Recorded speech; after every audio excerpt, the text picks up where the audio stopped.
Hi, superstars. Okay, so what you need to do today is complete 5 steps. And I'm going to go through them in this very short video, and you need to pause the recording after each of the steps so that you can then complete it as a group. So step 1 is you need to divide up 4 roles between the members of your group. So the first one, as I'm underlining there, is researcher. So this is the person who's responsible for reading through the text at any given time. And again, there can be 2 people who are doing this, depending on how many people you have in your group. Role number two is the information collator.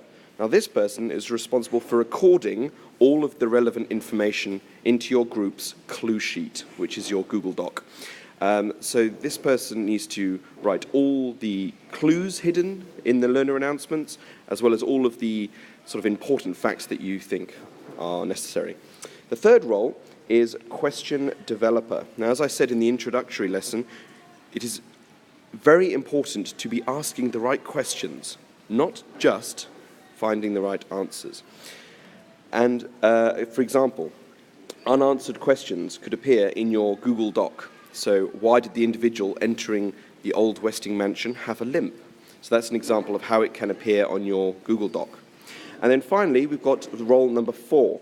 This is your team manager. Now, this person is not the boss of the group. This person is responsible for looking after the other group members. And if they are struggling with certain points, then the team manager must help them when necessary.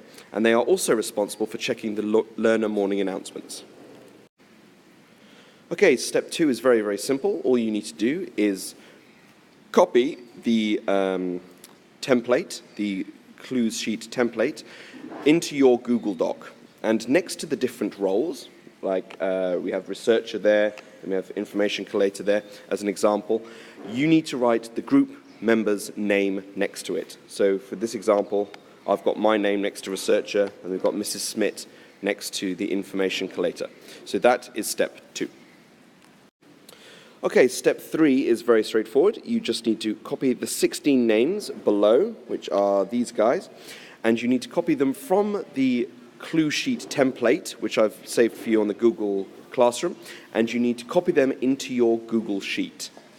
After you've done that, every single lesson, the different roles in your group, you're going to update the information on those characters so that you can keep track of who is saying what and who is doing what, to give you an idea of who you can trust and who you cannot.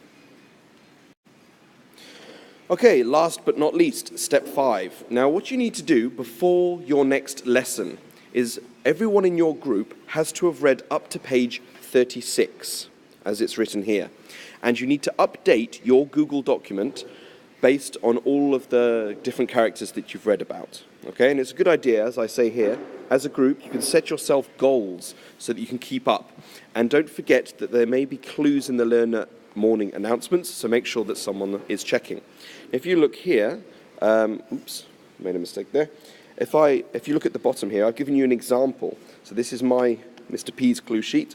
As you can see here, I've got the different roles of my group, and then you've got the unanswered questions section here, and then you've got some information about the different suspects. So here we've got Turtle Wexler, and we know that she's female, she's a child, she does not like her sister, and her mother does not like her. And then that's just an example of the kind of information you need to be documenting on each of the characters. Okay, good luck.